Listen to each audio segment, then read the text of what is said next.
Okay, that's good to know. Right, okay. So just to kind of let you all know what this session is about today. So these are generally like a monthly content design meetup. This one in particular, last time, which was the I think it must have been a month ago, we discussed that it would be useful to start creating a sort of resource library for content designers. Though, I mean, to be honest with you, it's probably also useful for user researchers as well, where we can document work that we've done from an LGD point of view, section by section. And I'll show you the board that Aaron's created, like a resource library within the Miro board that we use, and the idea being that we can start adding examples in there. So say you're coming on to working on council tax, you could go onto the board and you could see, here's examples of council tax that councils have worked on, here's some research they've done, these are the problems they came across, these are some of the things they did to solve them, so that you're not having to start from scratch, because obviously we've got 40 plus LGD councils and we're all pretty much doing the same thing. So that was kind of the purpose of moving forward, what some of these meetings were about. And there was a poll that was done, I think only 6 people voted in it. Oh no, have you got your hand up? Yeah, sorry, it was just a quick question. I wondered about when he mentioned that, and I love the idea, by the way. But in terms of the user research, would you say it's okay to kind of to rely on other people's research? Because obviously our towns and our areas are going to be slightly different. But in general, do you think it's okay to use others' research, or should we be doing our own as well and just use that as a guide? It's a very good question. I think always try and do your own, but judging by most councils' budgets, I mean, I'm working. Yeah, exactly. That's what I'm thinking. I've just started working at Dumfries and Galloway, and yeah, the budget for the user research there is negligible. So we would have to rely on other councils.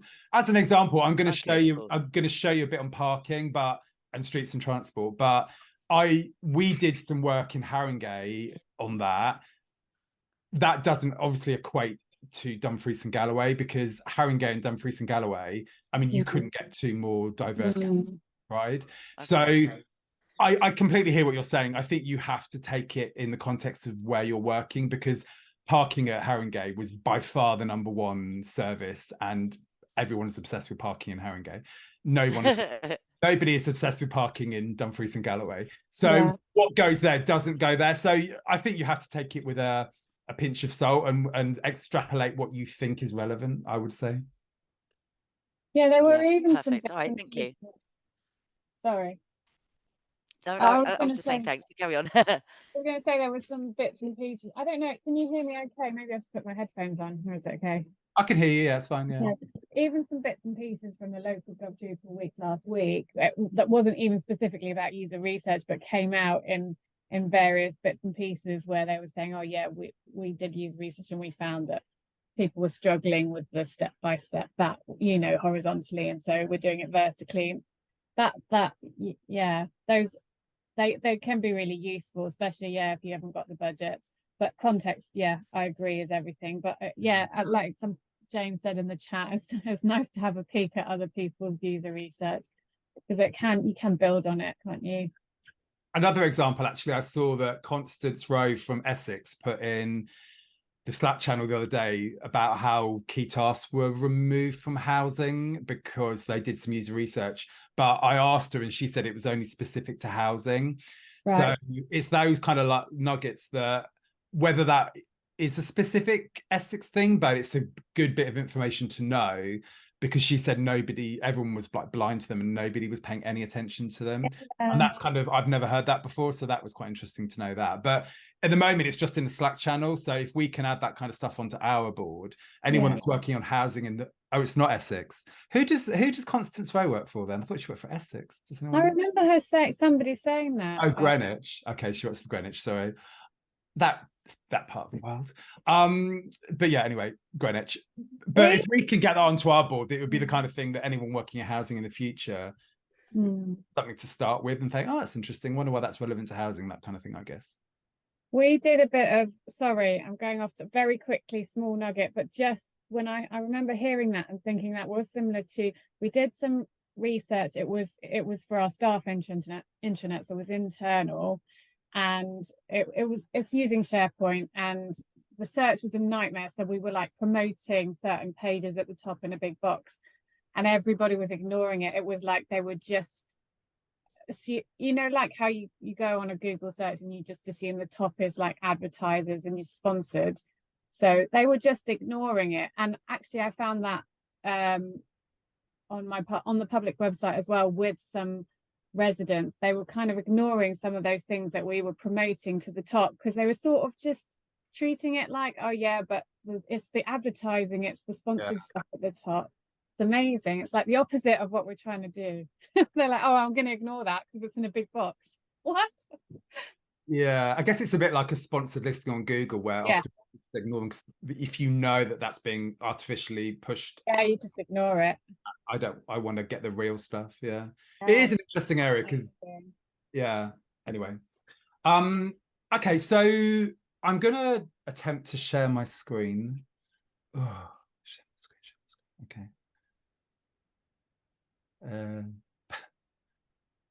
Desktop 2, okay. Oh god, okay. Bear with me 2 secs. Yeah, Zoom, I'm not as familiar with Zoom. Trying to get me to change my system. Oh god. Okay. I think I do similar things every time I'm trying to share my screen. There's always this, wait a minute. Yeah, it won't let me share it because it wants me to quit Zoom, but if I quit Zoom, it will quit the recording. Oh god.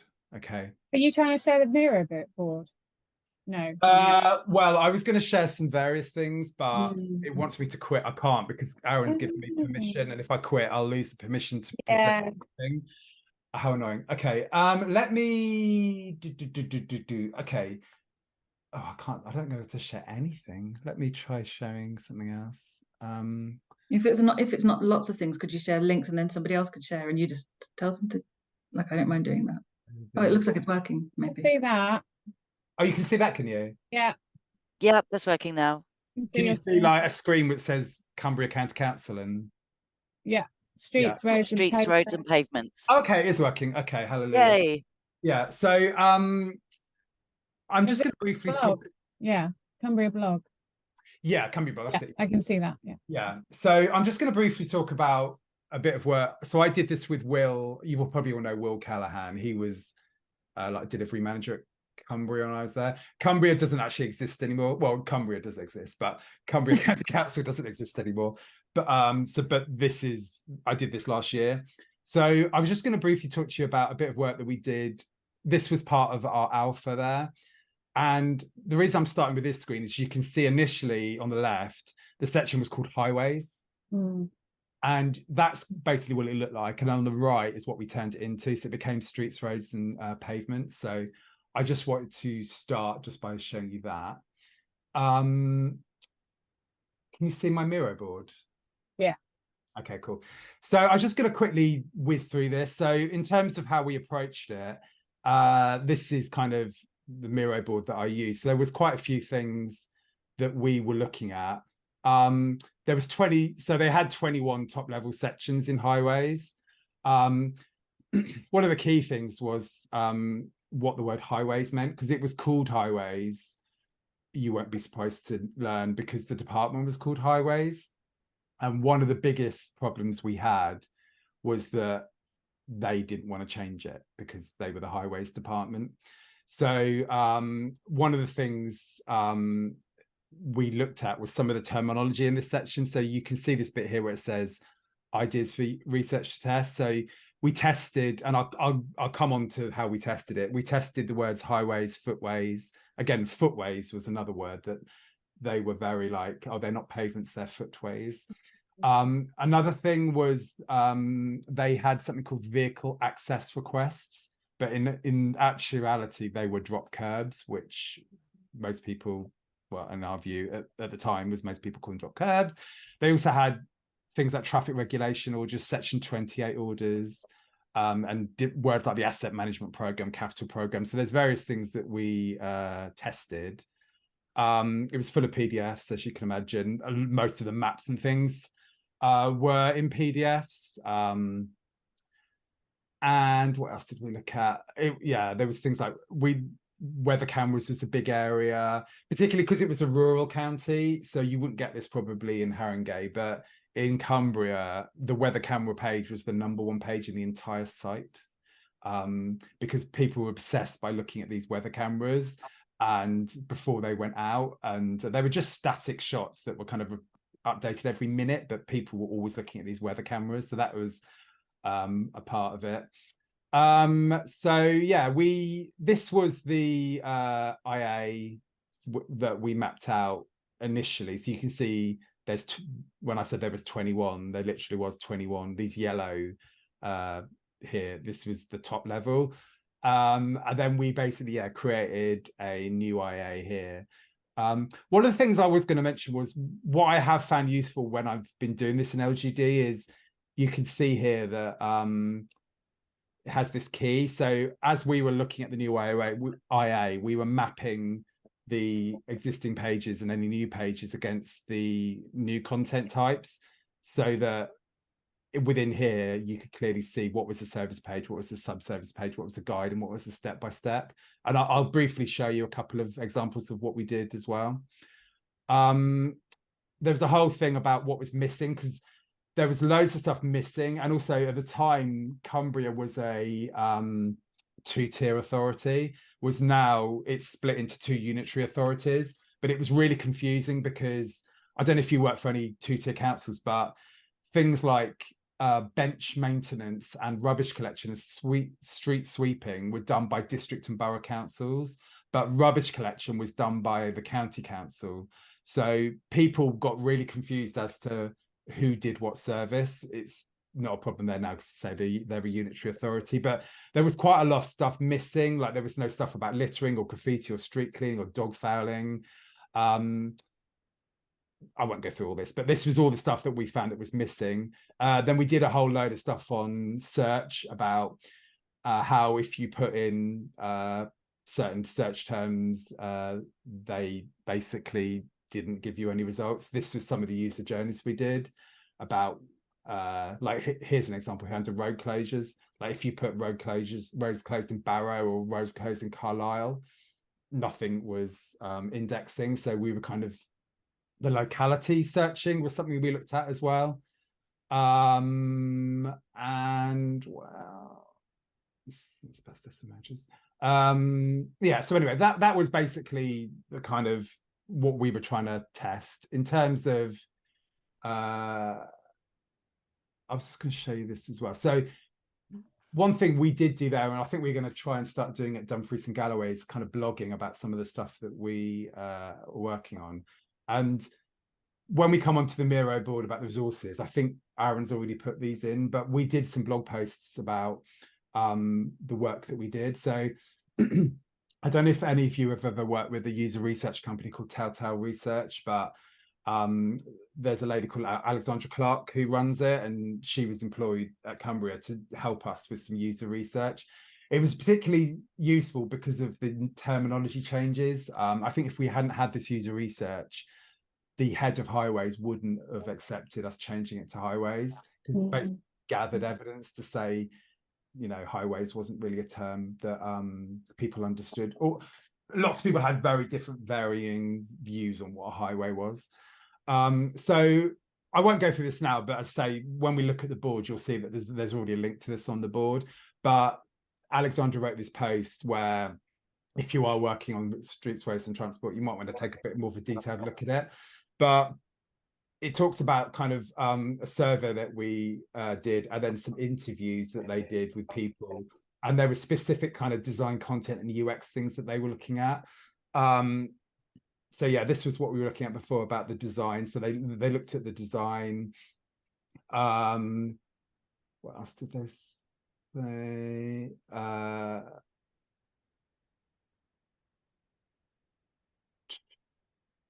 Oh yeah, so here was some of the things they looked at: the footways, pavements, and roads over carriageways. Carriageways was another term they liked.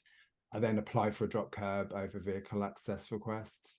So this was the vehicle access request page initially, and I'll show you that in a sec. We actually turned that into a step-by-step on applying for a drop curb. They did some stuff on the UX as well. So they asked people what they thought about step-by-steps. Interestingly, step-by-steps comes up quite a lot, and it came up again. I think it might have been Constance Rowe that put this in the chat the other week, because they had evidence that people were opening up these. Yeah, I saw that. Yeah. People thought that was all the content that was there. Yeah. Which I kind of responded back to her, actually, because I guess this is kind of a content design principle about how you write step-by-steps, but I'm very brief in mine. So they kind of say, like, say the step is find out who can apply to register a birth. I wouldn't put a huge amount of detail in there, because I think if there is a lot of detail in there, I can possibly see how somebody might think that's all the content. But if you're really brief, I can't think how somebody could think that was all there was there, because literally you're not telling anyone who is eligible to register a birth. So some of the things, so they were testing these step-by-steps, but some of the findings are universal on the content type, not necessarily the process that they were testing. But yeah, they looked at this apply for drop curb, and this was a part of it. Find out if you need planning permission. And then they put things like quotes in here, like this is vastly superior to the other one. It's simpler, much straightforward. Obviously, it's borrowed from gov.uk. So there was that. And then I also did a post as well. So this was about the whole process that I went through. The reason I'm showing you this is not to say, oh, aren't I good? It's more just, if you are doing this, I think the more that we can gather this kind of stuff up, to Nova's point, it might not be relevant for what you're doing, but because we've blogged about this and it's all documented, it's kind of a good starting point. So it talks a bit about the IA work that I did, something about the importance of user stories, something about the data and how it was like a data-driven process, some about the user journeys and how I was able to find out where people were just falling off a cliff in terms of like here, like it's this example here, if you were trying to find roadworks and go into highway maintenance, astonishingly you couldn't find the roadworks section because it wasn't in highway maintenance. So little things like that, yeah, we documented. And then this is actually Cumberland Council, but this is one of the two unitary authorities it became. It's actually changed a bit, actually, because this bus service link wasn't there and this community transport link wasn't there. So I shall refrain from commenting on that. But this was streets, roads and pavements. In terms of what we did as well, so obviously they are using these CTAs up here. So this was what Constance was talking about, where they'd remove them from housing. We had Hotjar on this, and probably a lot of you do use Hotjar, but we certainly saw that within Hotjar it was very interacted with. So they are still here, and my experience has been, obviously they are kind of data driven in terms of what they do. This weather cameras is the thing that it was the number one thing in the entire site. So a lot of this stuff was rebuilt. So this is like a key thing for them, where this is literally you're looking at a static picture that refreshes every minute, but people go crazy for it in Cumbria for some reason. So a lot of things were rebuilt in here. This is an example. So traffic regulation orders, I hate the fact that I even know what they are and I can explain them, but unfortunately I can. But they're something that they just would publish in PDFs every week. So we kind of try to improve it by creating this traffic regulation order using the directory functionality, so that it was at least from a user need about, I want to see TROs near where I live, people could start to see and filter by different TROs as well. So that's something that we created within here, because it actually did get quite a high, it was quite high in the data. What else did we do? We created this guide, so reporting a problem, particularly because it was a problem within Cumbria, because it was a two-tier authority. People couldn't understand how to report litter versus how to report like flooding. So we used the guide template to create this guide to reporting a problem that covered all areas and kind of grouped it together. And then roadworks. Yeah, we basically embedded the One Network roadmap, which I think before they were just linking off to it. So we embedded it in here because obviously roadworks is like a really big thing. This is showing where I live. I live in Brighton. Obviously it would be in Cumbria, but anyway, we embedded that within there. And then streets licenses and permits was quite a big area. So again, this was all kind of just all really fragmented. So we grouped everything together. So you've got all the skip scaffolding and hoarding permits. So this is all done in guides. Street works, which is everything from digging up the road to private sewer connections.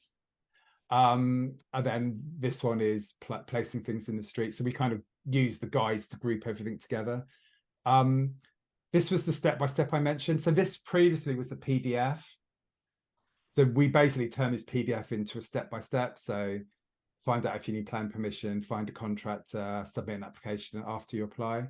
I've used step-by-steps quite a lot across lots of areas like council tax, burst marriages. And I know a few people, I've definitely seen stuff where people are a bit unsure about step-by-steps, but I've only ever really seen quite pretty positive feedback from them, particularly like as an example here, this was a PDF. So I'm quite a big advocate of them. But yeah, so that was that. What else did we do?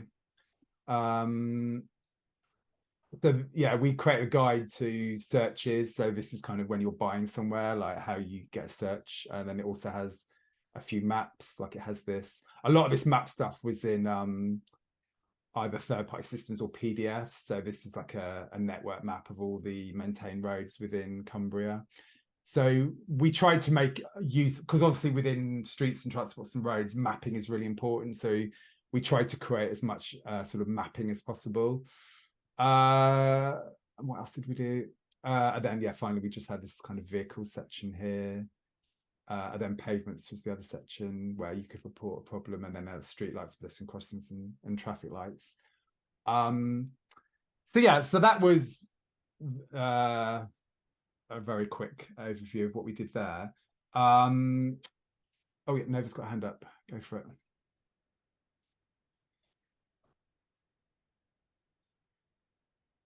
Nova? I don't know if you're muted. I can't hear you. I was on mute again, for goodness sake. Sorry. Yeah, just the article that you showed us, that you wrote, the one with sort of examples of your user research. Do you mind sharing the link to that for us? Yeah, it's actually, I won't show it now actually, because I'm going to come onto the Miro board and I'll show you the resource library that Aaron's created, because it's actually already on there. Oh, okay, perfect. Even better. Thank you. Yeah. So let me just go to that Miro board. So let me just what's this one?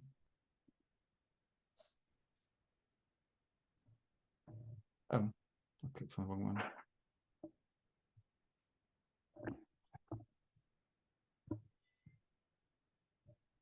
So yeah, this was what Aaron put in here for today. So this is kind of what he thought we could suggest. What a good example. So it'd be good if we could start to kind of put some examples on here. Any challenges specifically that anyone who's worked on this knows about? Any examples of user research and testing that we're aware of? And how could we make this better? What I'm going to just quickly show you is here. What he's done over here, he's created this ginormous resource library. Well, it's not ginormous, it's literally ginormous in scale. But we were talking last time about how we can collate all this. And he suggested, and he wants our feedback as to whether we think this is a good place to do it, is to do it on this board. And so you can see what he's done here. And again, we don't have to do it like this, but he's created blog posts. So he's already put in these two, which are the two I just showed you. Examples of user research. So this is a piece of work I did for a unitary authority IA, which is a Google Doc. So he's put a link to that. Any examples of training guides or any examples of job descriptions and person specs. And then in this column, this was to have any good examples we think of for the content types. So you can see here, I think these were taken from the session last month. So these are some examples of directories that people put out there that we thought are good directories. There's an example of a subsite here from Fostering for Lambeth. There's no examples for guides or homepages yet. And there's a couple of form examples here from Croydon. And then in this section, this was to show any examples of services. So we've got an example here from Essex for Send. We've got an example here for Cumberland. So this is one I was just showing you for roads, parking and transport. And we've got one example here for council tax for Croydon. So he was thinking that we could start to populate this. But so I suppose there's two questions. What do you think about that? And also, he did suggest that for today, in this session, we could start specifically adding any post-it notes to this road, streets and transport, so that at least we could get some road, streets and transport examples into the resource library. So I've been talking a lot. Does anyone have any comments on any of that?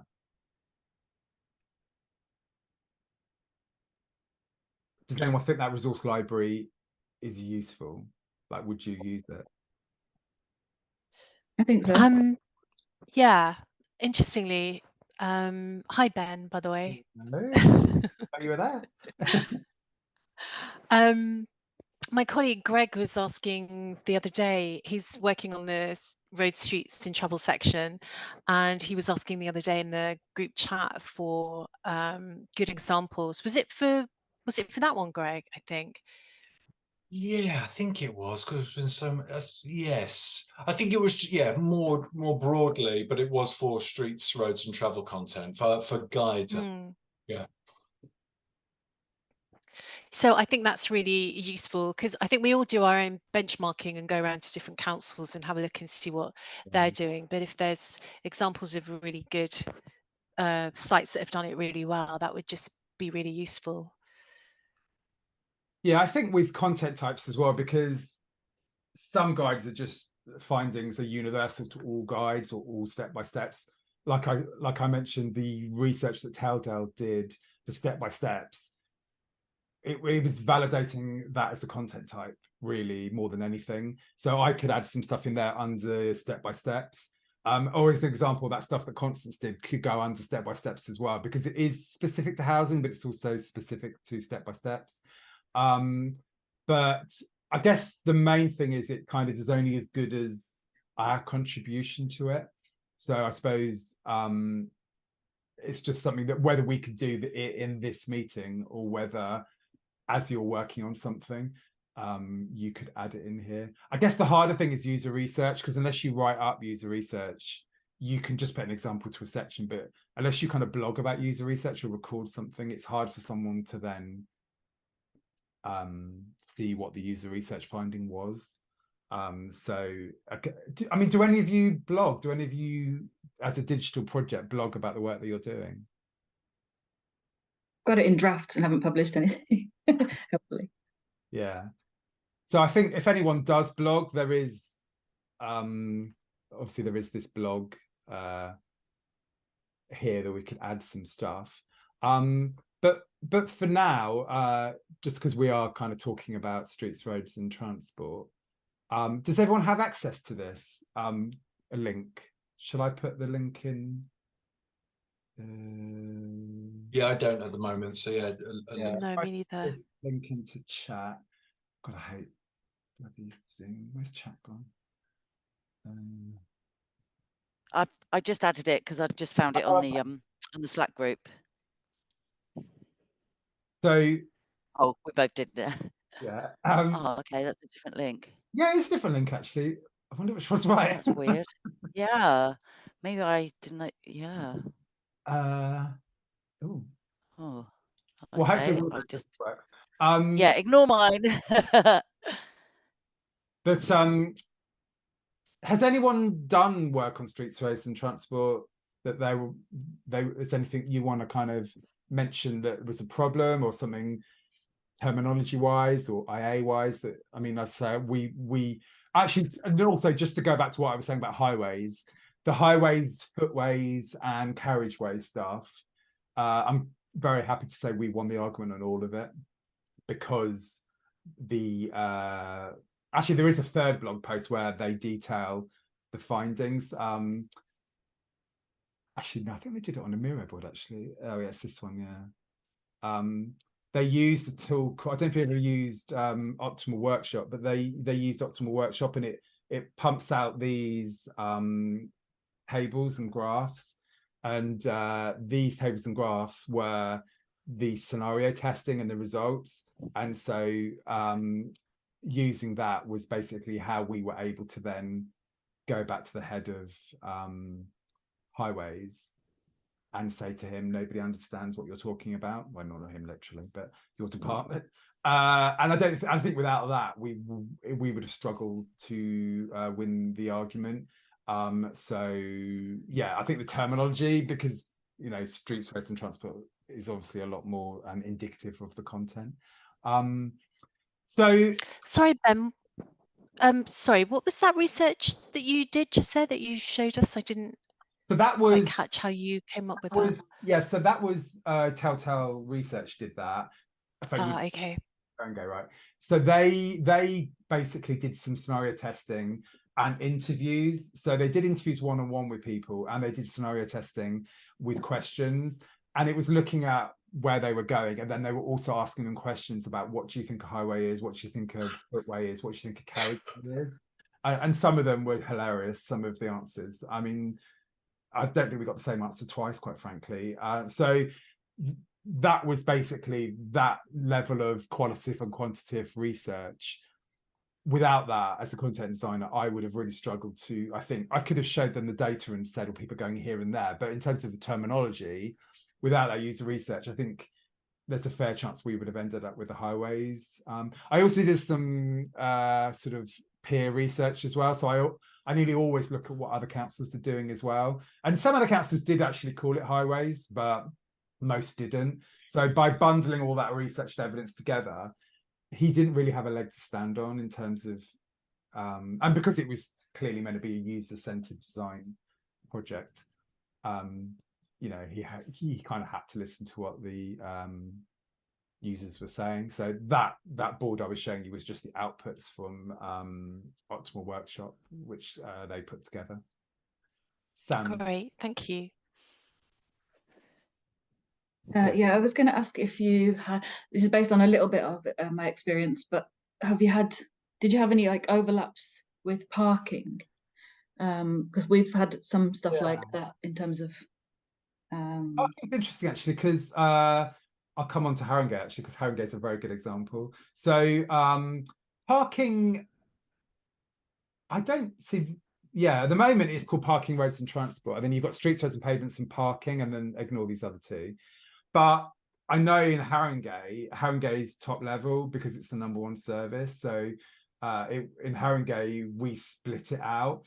But in terms of the overlaps, I think, yeah, I mean, we certainly separated out like that, but the data didn't sort of determine that it should be a separate level. But I know a lot of more urban councils, parking is obviously a lot more of there's a lot more interest in parking, so it is a higher level. I was just thinking, because it kind of is on streets and roads, like if you think about it. But I also know that if you were looking to actually complete as a user, a lot of the tasks with parking, you just want to get done quickly.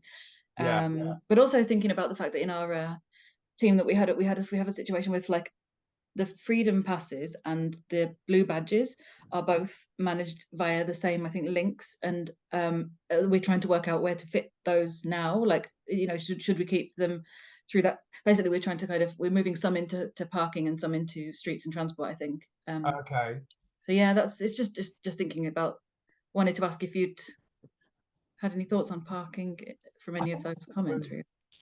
I don't know if we specifically, I can't remember they talked about it in the research. Maybe it's not. Maybe it wasn't a big kind of concern in the one. Yeah, it certainly isn't in Cumbria. I mean, Liz is. I don't want to put you on the spot, Liz, but Liz is parking expert at Haringey. But I think, I don't know. I guess there was never any discussion at Haringey about combining it because of just it's such a high volume service, isn't it? I think it was always. And it's such a big move to do. I would be really careful about doing something like that because and parking is so transactional. But it just seems weird when you think about it. Like, oh yeah, streets parking. They're all kind of. Yeah, I do take your point. Steph, I saw you had your hand up. Yeah, I'm just currently saying. looking at your website. Sorry. Yeah, I know. Yeah, that's the section we've just migrated that. So Oh, okay. It's a very big section in itself. So yeah, interesting you mentioned like bringing it out of that section, but yeah, I guess users are finding it anyway because it's a very top task section. Yeah. I like the find a car park near you. That was such a massive job, getting all that into a directory. But we've had good feedback on it so far. Yeah, the only thing is that the filters down the side, but that's probably another conversation. What was this before? Was it anything, or have you just literally? No, so basically, it's like all the car parks on all the legacy websites, all on different websites. Oh, the district and the borough website. Yeah, so we had to pull up all the information into one directory, really. So. Do you have your blue badge stuff in here? Because actually blue badge is interesting, is because some blue badge stuff I've seen in adult social care and some blue badge stuff is within here. And I guess we got it in disabled parking. So you got, because you can apply for different ones as well, like organisational blue badge and stuff like that. But so I don't know, we've never really thought, I would have thought blue badge would be in here, but you'd probably have to link. There's probably services that kind of link together. You have to kind of. I think that's a good example where I guess some people see it as adult social care service, like they I as an adult, I'm disabled, therefore parking is part of that service. Yeah, it's like the advisory disabled parking bay. For some reason the service, well, in Westmoreland-in-Furness, do not want to link it into this area, although like it's like part of it in a sense, because you need to have a blue badge to get a disabled parking bay. But anyway, it was right for Cumberland. But that was a big section for us to do, and like you say, a high transactional service as well. Did you test anything? Have you got any? We have been testing. So every time we publish a section, I try and test it with just internally, really, because it's too much red tape doing it with the public. But so what I found was actually in the parking permits bit, if you go in the parking permits section, so that bit for Westmoreland-in-Furness, I did it as a guide. So like parking permits, if you look on Westmoreland-in-Furness, it's all in a guide. Okay. And I noticed that people really struggled with guides. I don't know if everyone else has seen this, is that they never look at the anchor links at the top. What, there's these green CTAs? No, so the anchor links within the guide. I got you. Yeah, so Westmoreland-in-Furness, our other website, I've done it as a guide, but this I kind of pulled them all out because they're all distinctive in their own right as a, you know what I mean? If it was all in a guide. Okay, yeah. So it's actually working better like that. Is it really? Okay. Yeah. Because people don't get the connection with all the guide links. Is that why? Yeah. So guides have always been a thing that seems to be people are struggling with, like to kind of navigate it and stuff. So I've been kind of favouring the sub-service landing page and like having the pages just as the service pages within there. But I don't know if anyone else has come across that kind of problem with guides. We have.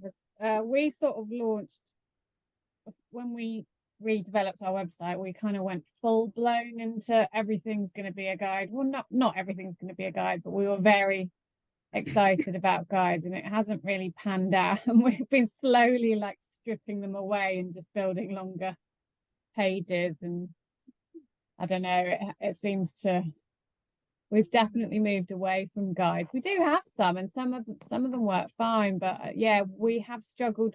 I think we just thought they were going to be amazing, and we have struggled with them. I don't know. I think one of the problems, like we looked at this at Haringey, so this is the pay your council tax, and we played around. There was a lot of debate about how this is laid out, because out of the box it goes, yeah, it's horrible. 1 2 1 2 1 2 left to right. That's it. That yours looks much better there.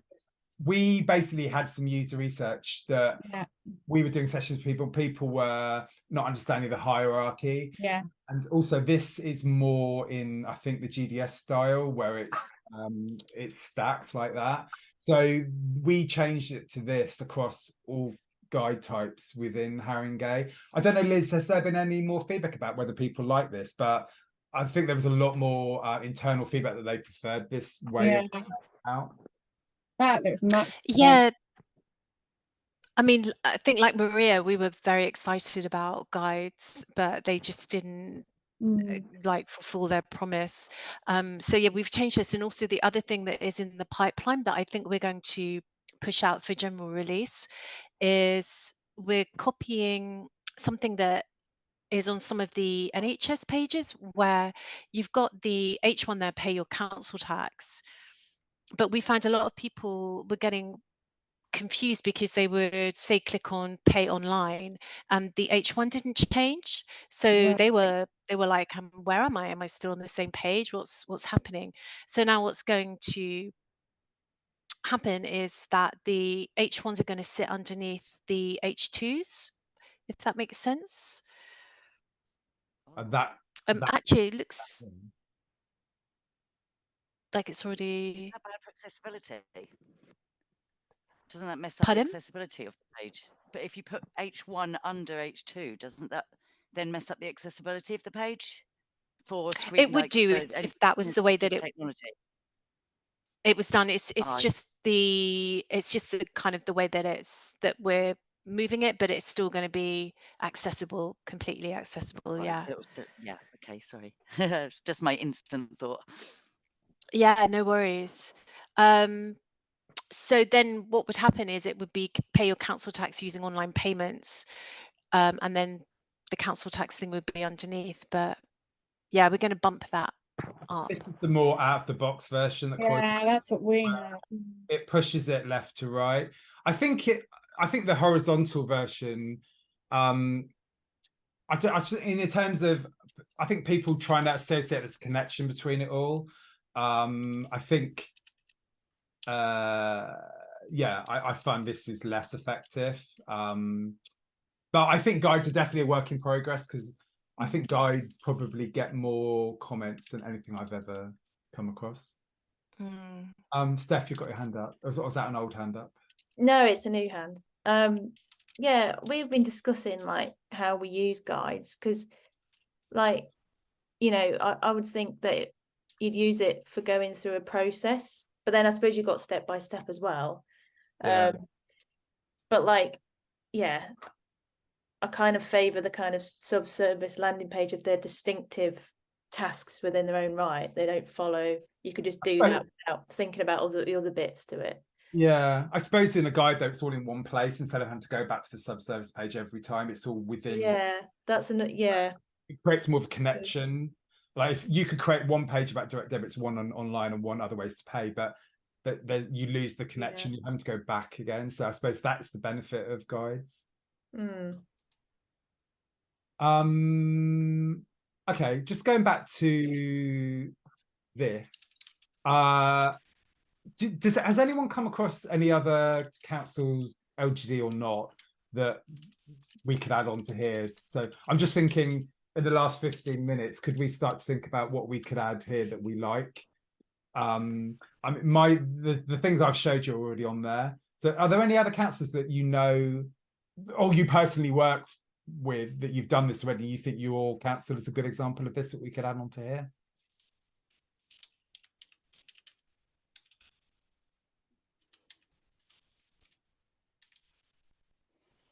I want to shout about what they've done. Well, maybe not. on the challenges exam, on the post-it for challenges, just completely have this, completely agree with what you were saying about language. I just recently did or working on a new consultation for our new local transport plan, and I've just been going back and forth with the team, going, that doesn't mean anything. What does that mean? You know, it's I think particularly in this context of that type of a department, there was a lot of going, okay, that doesn't mean anything to me. So this, you know, can I say this? What do you mean by that? Do you mean road? Yeah. Yes. So what do you mean by, in fact, I need to bring up some examples, but it was quite a hilarious back and forth. I think that's one, you know, roads, this section's going to be much more challenging with the language, but yeah, you just kind of got to push back and go, well, that doesn't make any sense. Can I put this? A lot of it, I think it kind of falls into how they run their service, because yeah, if you've ever walked around town and looked at a sign that's telling you this pavement's closed, it doesn't say this pavement's closed. It says the footway is closed. Yep. Carriageway works are happening next path. week. And we are the highways team. So they're so entrenched in that business focused language. I don't think they get they just don't. Oh, people have, like with the highways, we were told, oh, people grow up with the term highways, people know what it means. They just it's like an old fashioned term, and why wouldn't you know what it meant? So I think it's just very inward looking in terms of how they outwards. I'm trying to think of some good examples. I mean, do you think, Steph, could we put what you just showed us there? Do you think what you've done is a good example? I'm sure it is. You've done it. Well, parking, yeah. I think it's the best we could do for, you know. Is that Cumberland or Westmoreland? Which is the best? Both. We did both. Yeah. How do you spell it? Westmoreland. Is that how you spell it? Yeah, that's it. Yeah. And Furness. And Furness. Yeah. Catchy name for council. I know, it's a bit of a mouthful. At least the other one's a bit easier. Cumberland. I've got one, maybe not a whole section, but maybe one page that's sort of decent. It's planned road closures, and it used to be PDFs. Yeah. It's quite decent. We're actually thinking about maybe doing it in a different way so that it can just drop off when the dates come off. But I can put that in there. Yeah. Should I just put it straight on the Miro? Yeah, if you could just put it straight on there, because I think what Aaron's going to do is start moving this onto the main board, so that we can just add, every time we do it, we can just create, because I think the idea is next time we do a different subject and then we can move them across. I think I guess so go ahead. Am I on the same Miro? I'm like not seeing. Yes, I am. I can see. I am. I'm fine. Yeah. You have to, some of it, you have to, it's quite a big board. You have to kind of, it's right at the bottom. I think one of the kind of, how could we make it better? I think this always comes down to this is, I think everything we've talked about, it just shows you can't really do this without user research of some type, because this section, it's always going to be very, you know, in terms of subjective about what people think, because people just have certain ways of, you know, talking about things. So, and also, I mean, I have found user research, you know, you can do it for free. I mean, I did at Cumbria, I used UX metrics tool for free to do some IO testing. I mean, it's not free in the sense of your time, but the tool is free. So I think, you know, trying to factor in user research. I mean, obviously, if you've got the money to employ a company to do it for you, fabulous. But I think that would probably be my takeaway in terms, and like Steph was saying, even if you're just internally testing stuff with people, it's better than just it being, I want this, and the other person's like, well, I disagree with you. At least you can show that some people do or don't understand what you're talking about. So I think that's a good finding. Yeah, we did just test scenarios kind of thing.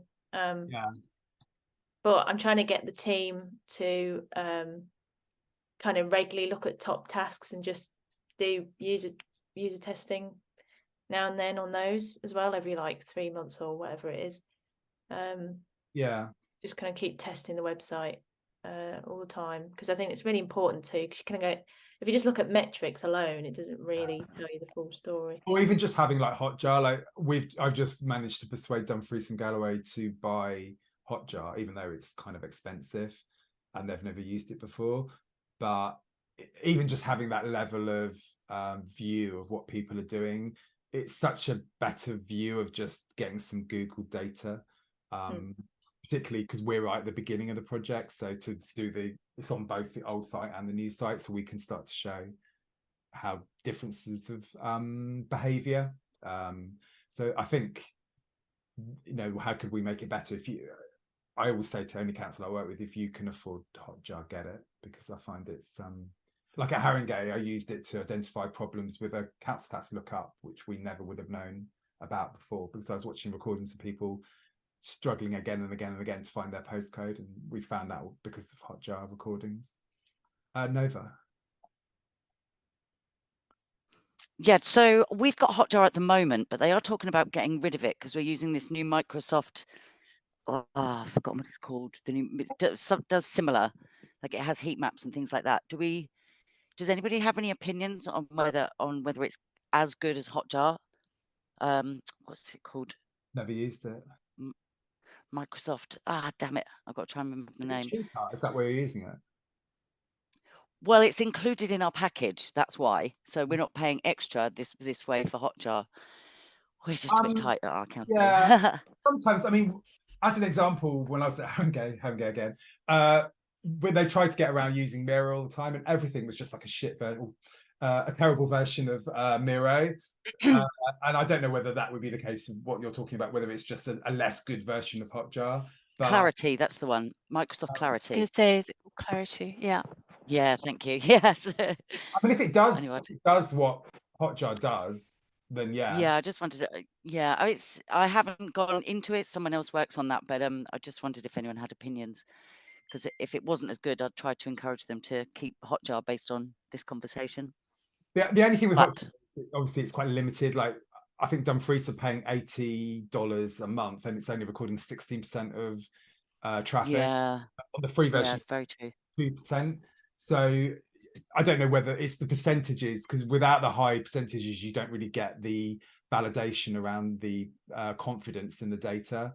But 16% is a lot better than 2%. But if that Clarity version is recording a lot more, then I guess it's better than Hotjar in that sense. Yeah. Okay. Thanks.